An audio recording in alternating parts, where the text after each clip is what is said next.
Hello gamers, it's breesty, and after seeing WillE's video why boosting is bad but won't go anywhere, and being a booster myself, I had the feeling that I want to share my thoughts and experiences with boosting and maybe can show you that it indeed is a positive force in the WoW Classic community.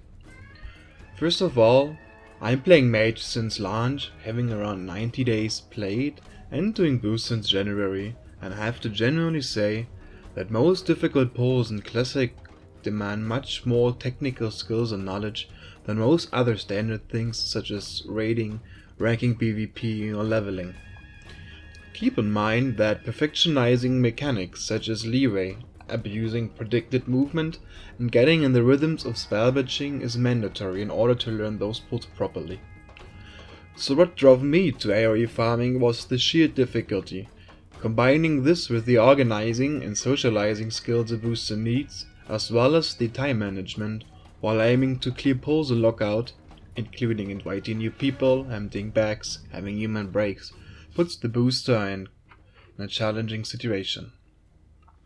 What we can definitely say is that a 15-year-old game always experiences some kind of evolution.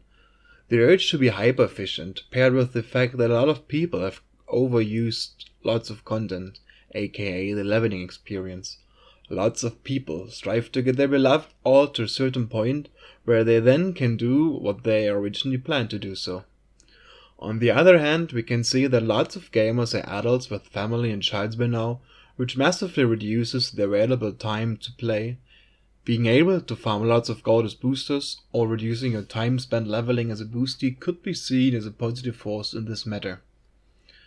So, speaking about efficiency, we have to speak about time is money or pay to win. I, for myself, am using 2 accounts. While this might not be the case for everyone, there are numerous players like me out there. When is something a good deal? I think if it fulfills the thesis win-win. So how is boosting a win-win? If you level up your character in Scarlet Monastery with 3 to 4 runs, costing 10 gold each run, makes it 30 to 40 gold per level in maybe 45 to 60 minutes. Even as a non-mage, you can farm 80 to 100 gold per hour.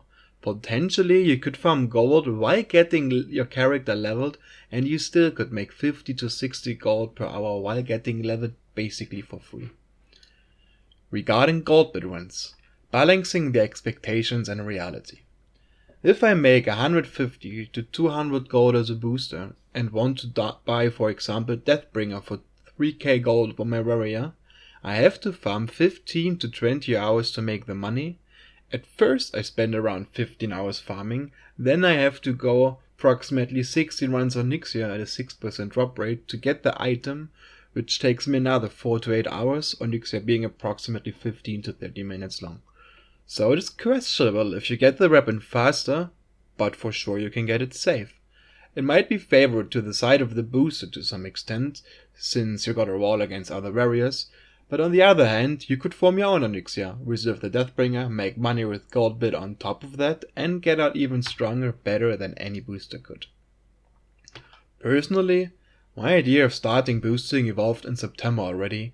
When I farmed as M to learn AoE farming on my own, I figured that all those mobs I kill are wasted experience. Being driven by some imaginary law of efficiency, I wanted to share this experience, because I knew there is definitely demand for AFK leveling if you find the correct price. Taking into account what we calculated before, it was a logical evolution that by the time people had their mains up to 60 and stocked some gold, they gonna level and all, and if they can speed up the process without putting in more effort than it takes to level, then they will of course do so. Don't disrespect mages for doing something that they put as a challenge themselves. Way before Classic launched, every aspect of the game was discussed in numerous podcasts such as Countdown to Classic or Classiccast. And one thing that came up quite frequently was the sandboxy nature of the game. Having no achievements, people have to create their own challenges such as speedruns and leveling, speedruns and raiding, auction house, money game, professions game, reputation, collection stuff, and of course boosting. As a whole competitive scene where mages not only have to learn the pulls, organizing the group and manage the socializing, but also compete with other mages. They create a market, introducing niche tricks in advertising and building a long-lasting reputation on their realm. To give you an idea, when Zul'Gurub released, I invested 40 to 50 hours in learning how this place works, doing 5+4 pack farms, not including tigers till seekers found out about the new route and the bridge spot. Then it took me another 30 hours to learn the standard Crux plus Tiger as we all know it today. I then proceeded to boost this for free for about 30 to 40 hours before I felt confident enough to sell them, having over 100 hours invested where I barely made any profits due to a high death rate and high consume usage. It is like the time a musician invested in learning to play the instrument before offering himself for a gig. It's the show behind the curtain most of you don't see or hear of. So after all this being said, I want to conclude into WillE's thesis. Boosting is bad for Classic, but what does bad really mean? Is it of poor quality or low standard? On the other hand, not such as to be hoped for or desired, unpleasant or unwelcome? From my experience with doing AoE farms, I can assure you that it has definitely nothing to do with poor quality of gameplay nor game designing, not even a low standard. Rather, the high standard of parsing culture and thus consume usage forces people to farm insane amounts of gold, thus seeing boosting as a needed consequence to keep the player base living. So if we look at the second part, not such as to be hoped for, I can understand that people didn't imagine boosting being such a huge thing in Classic. It is something new, heavily connected to the fast pace of our world, our urge to be hyper efficient, and maybe even triggers the riches above feeling for some. When they see mages like Dirty Deads making 600 to 700 gold per hour, where this is not achievable on a consistent basis from any other class, or better, player. But how I see it has the whole second part to do with our own expectations of what was coming to you. And this finally dissolves into the thought, I want others to play the game I think it has to be played. And this is something I strongly disagree with. Especially taking into account that this game is 15 years old, it is needed that it takes a turn at some point. It only proves that we are not yet finished with exploring the potential of World of Warcraft Classic. So, who do you hate now? Those people that have some specific plan in mind that is not necessarily a leveling experience? The mages doing something they love, creating an environment they chose themselves and in which they can't compete against each other? Or do you not like the mages because they make more gold than you? The final question someone should ask themselves could be, does it produce any problems that are not solvable by putting in effort by my side?